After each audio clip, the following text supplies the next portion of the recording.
Hello friends, आप सभी का स्वागत है आपके अपने यूट्यूब चैनल पे। आज हम लोग एक न्यू वीडियो के साथ मिल रहे हैं बच्चों। आज हम लोग बहुत इंपॉर्टेंट टॉपिक पढ़ेंगे क्लास 12 पॉलिटिकल साइंस का जो न्यू सिलेबस है बच्चों। उस सिलेबस के अकॉर्डिंग जो हमारा थर्ड चैप्टर है जिसका नाम है समकालीन दक्षिण एशिया। क्या नाम है बच्चों? समकालीन दक्षिण एशिया। इसके इंपॉर्टेंट एमसीक्यू क्वेश्चंस को पढ़ेंगे। इससे पहले हमने 2 चैप्टर की वीडियो को देख लिया बच्चों। आज हम थर्ड चैप्टर पर आ गए हैं। तो बच्चों, वीडियो को शुरू करने से पहले मैं कुछ इंपॉर्टेंट बातें आपको बता देना चाहता हूं। देखिए बच्चों, ये हमारे एग्जाम स्पेशल एमसीक्यू एक्सप्रेस की सीरीज लगातार चल रही है और अगर अभी तक इसकी कुछ खासियत है, हमारी इस सीरीज की विशेषता है बच्चों, अभी तक अगर आपने कुछ भी नहीं पढ़ा है तो इस वीडियो से आप स्टार्ट कर सकते हैं। ठीक है बच्चों, ये जो एमसीक्यू एक्सप्रेस करने के बाद आपको और कुछ करने की जरूरत नहीं पड़ेगी, बट एक चीज आपको करना पड़ेगा। क्या करना पड़ेगा? जब भी आप लोग काम करें, जब भी आप लोग इस वीडियो को देख रहे हैं तो अपने साथ 2 चीजें करनी होंगी बच्चों आपको। एक, पहला तो आपको अपने साथ एक कॉपी रखना होगा और एक पेन रखना होगा। ठीक है, और उसके बाद अपने शॉर्ट नोट्स बनाते रहने होंगे। अगर आप ये भी नहीं करना चाहते, शॉर्ट नोट्स भी नहीं बनाना चाहते, तो इस वीडियो को कम से कम 2 बार जरूर देख लें। ठीक है, तो आपको वो भी करने की कोई जरूरत नहीं है। ठीक है बच्चों, अगर आप चाहते हैं बच्चों कि आपका शानदार रिजल्ट रहे तो इसके साथ आप क्या करिएगा, अपने फुल एक्सप्लेनेशन, चैप्टर के फुल एक्सप्लेनेशन के प्लेलिस्ट पर जाकर वीडियो देख सकते हैं और सपोर्ट मेडल के एक्सप्लेनेशन की वीडियो लगा सकते हैं। ठीक है बच्चों, समझ आ गई चीजें? तो चलिए वीडियो को शुरू करते हैं। आज का जो बच्चों हमारा पहला क्वेश्चन है, क्या कह रहा है? पहला क्वेश्चन, दक्षिण भारत, अच्छा ये दक्षिण भारत मिस प्रिंट है बच्चों। दक्षिण एशिया के किन देशों में लोकतांत्रिक व्यवस्था सफलतापूर्वक कायम है? तो देखो, दक्षिण एशिया किस शब्द किस स्थान के लिए यूज किया जाता है? तो बच्चों आपको पता ही है, ये प्यारा सा देश तो हमारा एक ही है बच्चों। ठीक है, प्यारा सा देश हमारा भारत, और भारत के इधर नेपाल पड़ जाता है, इधर भूटान है, इधर बांग्लादेश है, इधर श्रीलंका, इधर मालदीव है, इधर पाकिस्तान है। इस क्षेत्र के लिए किस शब्द का यूज किया जाता है? दक्षिण एशिया। तो बच्चों क्वेश्चन कह रहा है, दक्षिण एशिया के किन 2 देशों में लोकतांत्रिक व्यवस्था सफलतापूर्वक कायम है? तो देखो बच्चों, दक्षिण एशिया में अगर हम बात करें भारत की, तो भारत आजाद हुआ था 1947 में, और वहीं श्रीलंका आजाद हुआ था 1948 में। ये 2 देश दक्षिण एशिया के ऐसे हैं, जब से आजाद हुए तब से यहां पे क्या बच्चों? लोकतंत्र है। ठीक है, अगर हम बात करें नेपाल की, तो 2006 में नेपाल में जो संवैधानिक राजतंत्र था 2006 में खत्म कर दिया गया, और अब वहां पे क्या आ रहा है बच्चों? लोकतंत्र आ रहा है। ठीक है, भूटान में यहां पे संवैधानिक राजतंत्र है, संवैधानिक राजतंत्र है। ठीक है बच्चों, भूटान में। और पाकिस्तान और बांग्लादेश की बात करें तो ये 2 देश ऐसे हैं बच्चों जहां पे कभी लोकतंत्र रहता है और कभी सेना का शासन बना रहता है। ठीक है, यहाँ पे अस्थिर व्यवस्था है राजनीतिक के लिहाज से।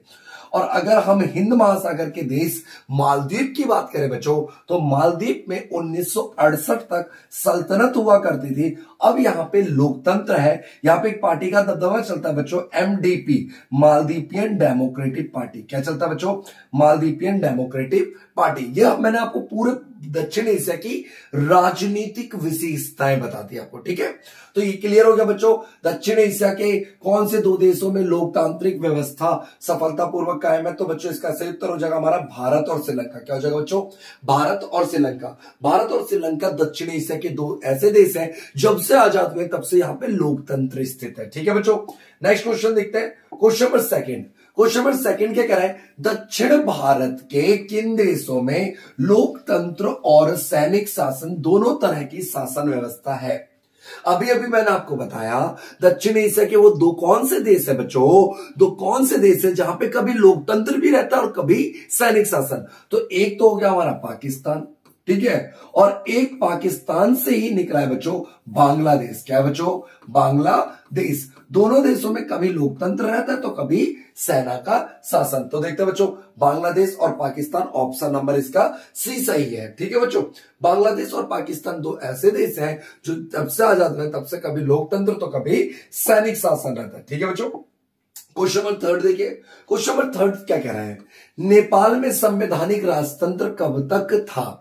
तो नेपाल की अगर बात करें बच्चों, तो नेपाल में ये देखिए, ये भारत हो गया हमारा, भारत और भारत के उत्तर में ये हिमालय क्षेत्र में पड़ने वाला एक देश है। कई बार क्वेश्चन पूछ लेता है दक्षिण एशिया का वो देश कौन सा है जो चारों तरफ से भूमि से घिरा हुआ है। तो एक नेपाल है बच्चों और एक भूटान। ठीक है, नेपाल की राजधानी है काठमांडू, ठीक है, और भूटान की राजधानी बच्चों थिम्पू। तो नेपाल में संवैधानिक राजतंत्र जो था बच्चों वो 2006 तक था। ठीक है बच्चों, इसका सही उत्तर तो हो गया हमारा 2006। ठीक है, दो संवैधानिक राजतंत्र का मतलब क्या होता है? संवैधानिक राजतंत्र का मतलब होता है जो देश में डिसीजन ले जाएंगे, देखो संवैधानिक तौर पे ले जाएंगे पर अंतिम निर्णय राजा या रानी लेता है, उसे संवैधानिक राजतंत्र कहते हैं, जैसे ब्रिटेन में। ठीक है बच्चों, क्लियर हो गया ये क्वेश्चन? अगला क्वेश्चन देखते हैं बच्चों। क्वेश्चन नंबर 4 क्या कह रहा है बच्चों? क्वेश्चन नंबर 4 कहता है बच्चों, कहां के राजा ने देश में बहुदलीय लोकतंत्र स्थापित करने की योजना की शुरुआत करी? तो देखो बच्चों, हम जब भी बात करते हैं दक्षिण एशिया में, तो भारत में तो लोकतंत्र है अभी, ठीक है, भारत में लोकतंत्र है, और नेपाल में 2006 तक क्या था? संवैधानिक राजतंत्र 2006 तक। उसके बाद अब लोकतंत्र आ रहा है नेपाल में। और बात करें भूटान की, तो भूटान में बाबू, पहले भूटान में पूरी तरीके से राजतंत्र था, बट भूटान के अब राजा जो है उन्होंने ये डिसीजन लिया है कि हम भूटान के अंदर बहुदलीय लोकतांत्रिक शासन प्रणाली की स्थापना करेंगे, और इसी के तहत भूटान में क्या होगा? संवैधानिक राजतंत्र आएगा। भूटान में क्या आएगा बच्चों? संवैधानिक राजतंत्र, संवैधानिक राजतंत्र। ठीक है बच्चों, संवैधानिक राजतंत्र। तो इसका सही उत्तर हो जाएगा option number C, Bhutan. Option number C, Bhutan. Clear हो गया बच्चों? नेक्स्ट क्वेश्चन देखते हैं। नेक्स्ट क्वेश्चन क्या कह रहा है? क्वेश्चन नंबर 5, कौन सा देश 1968 में गणतंत्र बना? अच्छा बच्चों, गणतंत्र का मतलब क्या होता है ये भी समझिए। गणतंत्र ऐसे देश को कहते हैं जहां के मुखिया का चुनाव होता है। जैसा हमारे देश में भारत, देखिए भारत के पास अपना संविधान है, भारत के तो गणतंत्र हम मनाते हैं ना, 26 जनवरी को गणतंत्र दिवस, स्वतंत्रता दिवस 15 अगस्त को मनाते हैं। गणतंत्र दिवस एक भाई चुने, गणतंत्र दिवस हमारा एक संविधान होगा। तो वैसे ही 1968 में गणतंत्र बना और अध्यस्थात्मक प्रणाली को अपनाया। तो दक्षिण एशिया का बच्चों, भारत के दक्षिण में हिंद महासागर में स्थित एक 1100 द्वीपों का देश है बच्चों, जिसे हम कहते हैं मालदीव। मालदीव की राजधानी है बच्चों माले। क्या नाम है बच्चों? माले। इस देश ने, मालदीव ने, जिसकी राजधानी माले है, 1968 में गणतंत्र बना और अध्यस्थात्मक प्रणाली को अपनाया। कौन सी प्रणाली को अपनाया? अध्यस्थात्मक प्रणाली को अपनाया। क्वेश्चन नंबर आपका बच्चों 5 का आंसर हो गया Maldives, option number C. Clear हो गया बच्चों? कोई दिक्कत तो नहीं, समझ गए? अगला क्वेश्चन देखिए, क्वेश्चन नंबर 6, भारत और पाकिस्तान का युद्ध कब हुआ? तो बच्चों देखो, भारत और पाकिस्तान का युद्ध अब तक लगभग 4 हो गए हैं। पहला युद्ध 1947-48 में हुआ था बच्चों। दूसरा युद्ध जो हुआ था 1965 में हुआ था। अगला जो युद्ध हुआ था बच्चों 1971 में हुआ था। अगला युद्ध 1999 का कारगिल युद्ध हुआ था। ये चारों युद्ध आपको याद रखना है, ठीक है? ये जो कश्मीर विवाद को लेकर के हुआ था देश के आजादी के समय, और 65 के युद्ध के बाद बच्चों 10 जनवरी 1966 को एक समझौता हुआ था। इस समझौते को कहते थे बच्चों ताशकंद समझौता, जिसमें हमारे देश के प्रधानमंत्री लाल बहादुर शास्त्री की मृत्यु हो गई थी ताशकंद में। ठीक है, 71 के युद्ध के बाद 72 में समझौता हुआ था बच्चों।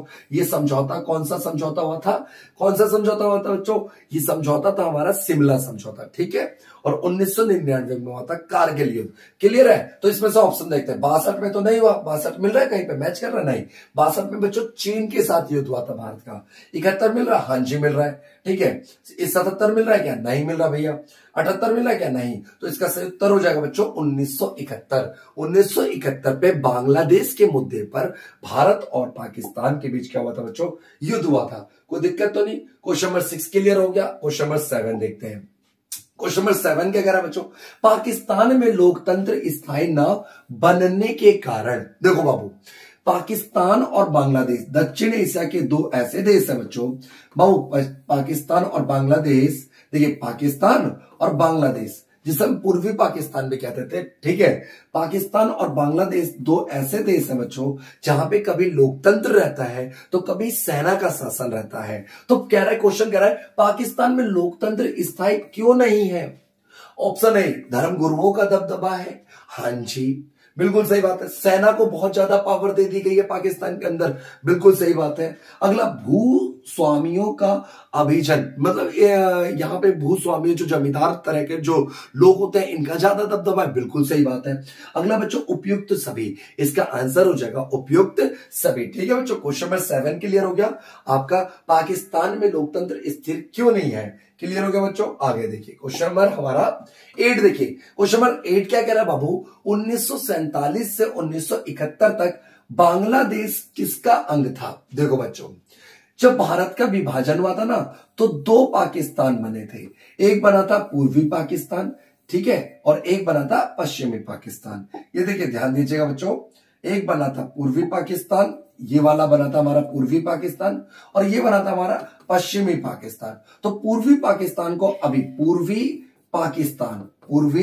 पाकिस्तान को बच्चों अभी हम किस नाम से जानते हैं, बांग्लादेश। किस नाम से जानते हैं, बांग्लादेश। बांग्लादेश आजाद हुआ था बच्चों पाकिस्तान से 16 दिसंबर 1971। 16 दिसंबर 1971 को आजाद हुआ था। क्लियर है बच्चों, बांग्लादेश किसका अंग था, पाकिस्तान का अंग था। ठीक है, 16 दिसंबर 1971 से पहले Bangladesh Pakistan. Option number A, 8वें क्वेश्चन नंबर का ऑप्शन नंबर ए बिल्कुल सही जवाब है। ठीक है बच्चों, क्लियर हो गया, समझ आ गया होगा मैं उम्मीद करता हूं।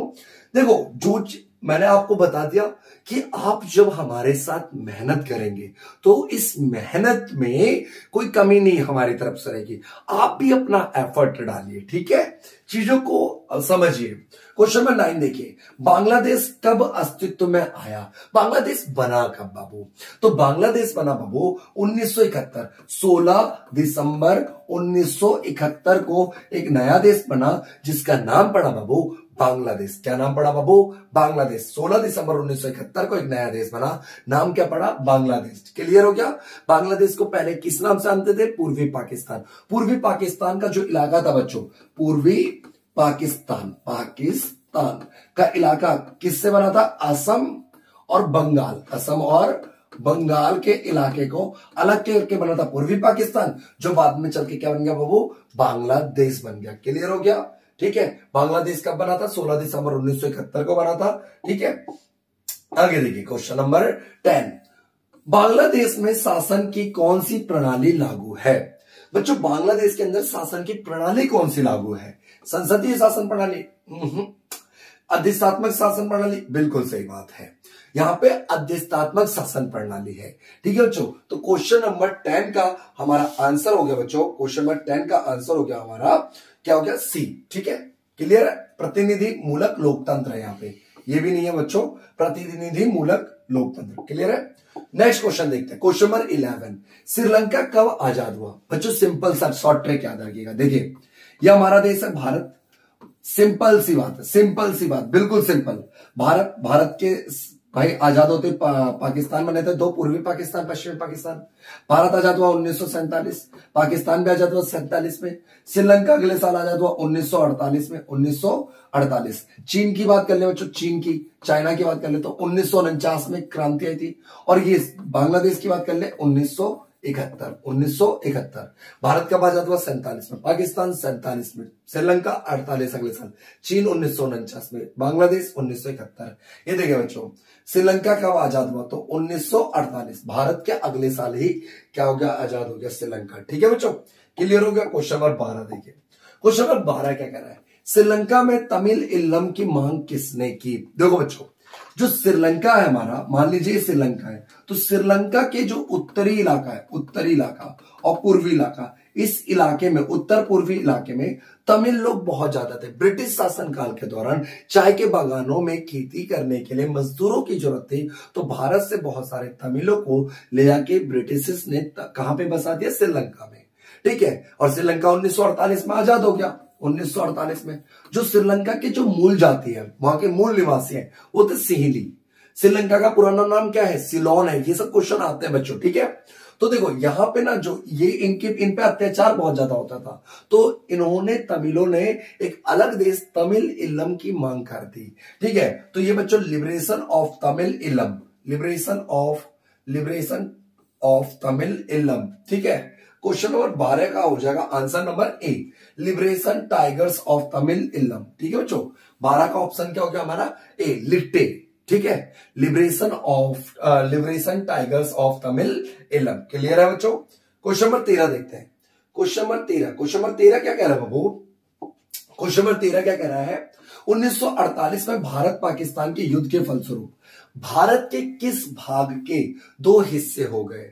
बच्चों 1948 में, देखो 1947 में भारत आजाद हुआ, भारत का विभाजन हुआ, तो भारत का जब बंटवारा हुआ था तो दो प्रांत, कौन कौन से? बंगाल प्रांत और बच्चों पंजाब प्रांत। पंजाब प्रांत का क्या हुआ था? बंटवारा हुआ था। क्या हुआ था बच्चों? बंटवारा। ये दो ऐसे प्रांत थे जो ना तो पूरी तरीके से हिंदुस्तान में रह सकते थे, ना तो पूरी तरीके से पाकिस्तान, इसीलिए इसका क्या कर दिया गया? विभाजन कर दिया गया। तो इसमें बंगाल तो नहीं है, तो आंसर हो जाएगा आपका पंजाब। क्लियर है बच्चों?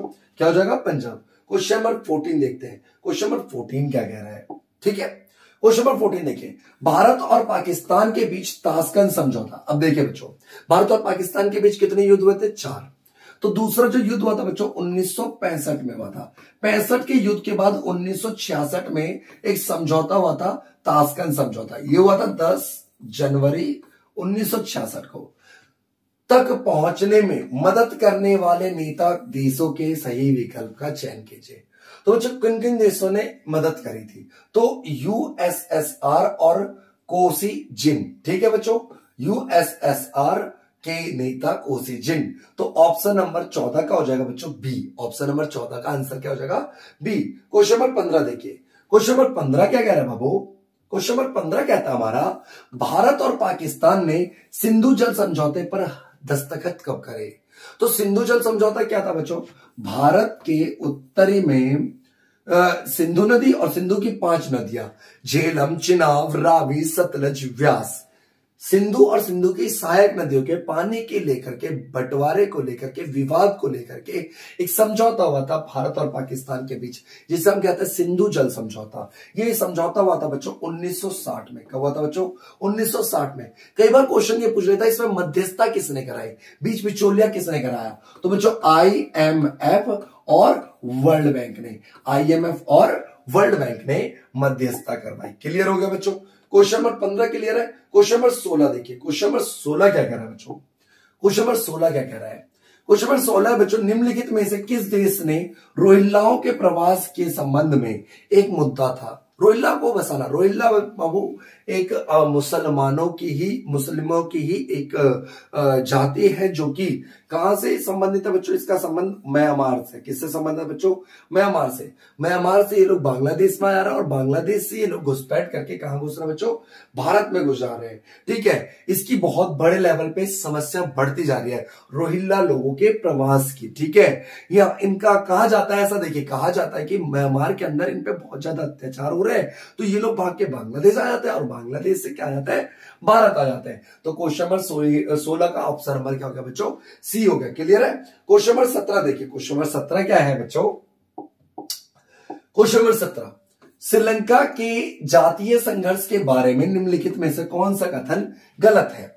श्रीलंका में जो जातीय संघर्ष है, क्या है बच्चों जातीय संघर्ष? मैंने बताया श्रीलंका के जो मूल निवासी हैं वो सिंहली है, और बाहर से आके कौन बसे? तमिल। इनके बीच जातीय संघर्ष चल रहा है। सिंहली लोग चाहते ही नहीं कि तमिलों को कुछ स्पेशल प्रोविजंस दिया जाए, समान नागरिकता दी जाए, है ना? तो श्रीलंका की राजधानी में सिंहलियों का खुल करके समर्थन किया। हाँ जी, तमिलों के हितों की उपेक्षा की गई। बिल्कुल सही बात है। तमिल इल्लम लिबरेशन टाइगर्स का दक्षिण देशों ने समर्थन किया है, ये कथन गलत है बच्चों। देखो जो लिट्टे है बच्चों, लिबरेशन ऑफ तमिल टाइगर इलम, उसका क्या दक्षेश ने, सार्क ने सपोर्ट किया है? नहीं किया है। मैंने सार्क के बारे में बच्चों आपको पिछली वीडियो में बता रखी है अच्छे तरीके से। ठीक है, क्वेश्चन नंबर 17 क्लियर हो गया है ना? क्वेश्चन नंबर 18 देखिए। क्वेश्चन नंबर 18 क्या कह रहा है बच्चों? क्वेश्चन नंबर 18 सही या गलत बताना है। बांग्लादेश, भूटान, भारत, मालदीव, नेपाल, पाकिस्तान, श्रीलंका को इंगित करने के लिए दक्षिण एशिया शब्द का इस्तेमाल किया जाता है। बिल्कुल सही बात है ना? दक्षिण एशिया शब्द या दक्षिण एशिया पद भी बोला जाता है। पाकिस्तान में लोकतांत्रिक शासन चले, इसके लिए अंतर्राष्ट्रीय समर्थन मिला है। बिल्कुल गलत। अंतर्राष्ट्रीय समर्थन, प्रेशर कहां जा रहा है? प्रेशर होता तो पाकिस्तान में लोकतंत्र होता बच्चों। नेपाल में अतीत में एक हिंदू राज्य था, हाँ जी, नेपाल अतीत में एक कैसा राष्ट्र था बच्चों? हिंदू राज्य था। ठीक है। क्वेश्चन नंबर डी, श्रीलंका को आजादी पूर्व सिलोन कहा जाता था। हाँ जी, बिल्कुल सही बात है, श्रीलंका का पुराना नाम सिलोन था। इसमें सही गलत बताना था। पहला कथन सही है, दूसरा गलत है, तीसरा सही है, चौथा सही है। क्वेश्चन नंबर 18 हो गया बच्चों। क्वेश्चन नंबर 19 देखिए, क्वेश्चन नंबर 19 क्या कह रहा है? क्वेश्चन नंबर 19 कह रहा है बच्चों, साफ्टा समझौते पर किस वर्ष हस्ताक्षर हुआ? साफ्टा समझौता है क्या? देखिए, SAFTA, तो south Asia free trade area भी बोलते हैं बच्चों इसे, south Asia free trade agreement भी बोलते हैं। ठीक है, मुक्त व्यापार समझौता, मुक्त व्यापार क्षेत्र। देखिए बच्चों, साउथ एशिया में कितने देश आते हैं? 7 देश आते हैं। एक तो हमारा भारत हो गया, है ना, भारत, फिर इधर नेपाल हो गया, इधर भूटान हो गया, इधर बांग्लादेश हो गया, इधर पाकिस्तान, श्रीलंका। अब तो नक्शा याद हो गया होगा, जल्दी से ये मैप आ गया तो अब तो बिल्कुल खत्म कर दीजिएगा। देखिए, साफ्टा पे जो साइन हुए थे ना बाबू, ये हुए थे 2004 में, पर लागू इसे क्या कहता? 2006 में। ये याद रखना, दोनों में डिफरेंस। साफ्टा पे साइन कब हुआ था? 2004 में। लागू कब किया गया? क्वेश्चन बोल देता तो 2006 में लागू किया गया था।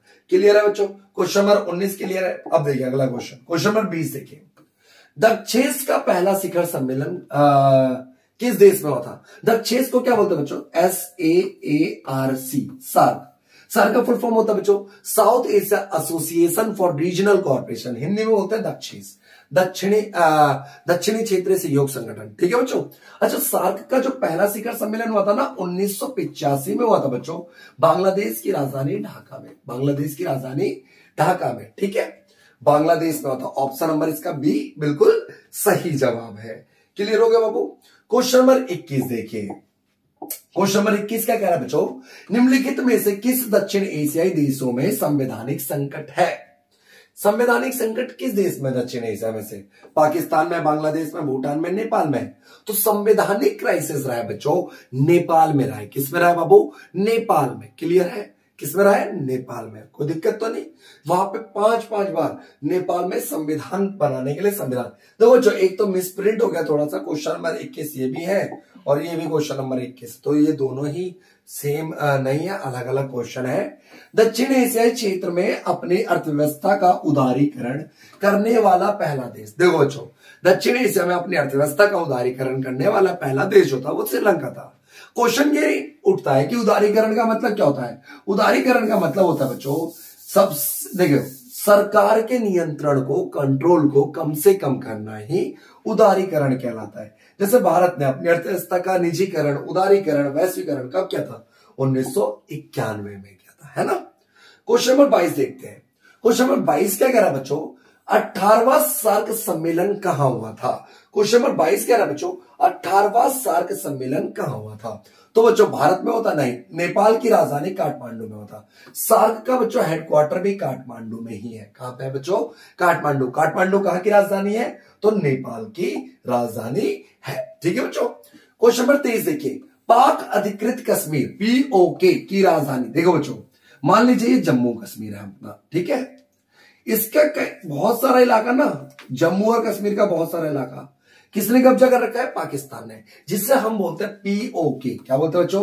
POK, पाकिस्तान ऑक्युपाइड कश्मीर, पाकिस्तान द्वारा कब्जा किया हुआ कश्मीर कहते हैं।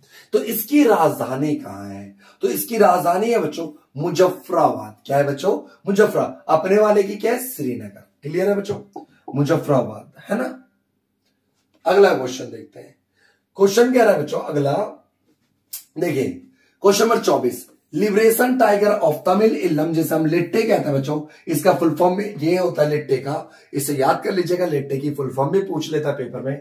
किस प्रकार का संगठन है? तो लिट्टे जो है बच्चों एक उग्र तमिल संगठन है। कैसा संगठन है? उग्र तमिल संगठन है। ठीक है बच्चों। अगला क्वेश्चन देखते हैं। आज की सभा का बच्चों, आज की वीडियो का आखिरी चैप्टर है ये जो अब हम पढ़ने वाले हैं। ठीक है, फाइनली हम मंजिल पे पहुंच गए हैं। देखिए बच्चों, धारा 370 का संबंध भारत के किस राज्य से है? ये तो अब बच्चे को पता है बच्चों। 370 अनुच्छेद जो है इसका संबंध जम्मू कश्मीर से है। जम्मू कश्मीर को जो विशेष राज्य का दर्जा दिया गया था। उम्मीद करते हैं बच्चों ये 25 नहीं, एक क्वेश्चन रिपीट था तो 26 क्वेश्चन आपको अच्छी तरीके से समझ आए होंगे और आप इन क्वेश्चनों को अच्छे से याद कर लेंगे।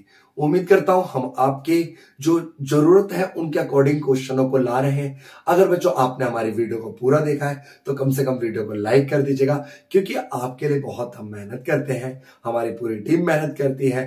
ठीक है बच्चों, तो चलिए मिलते हैं अगली वीडियो में। तब तक के लिए जय हिंद जय भारत।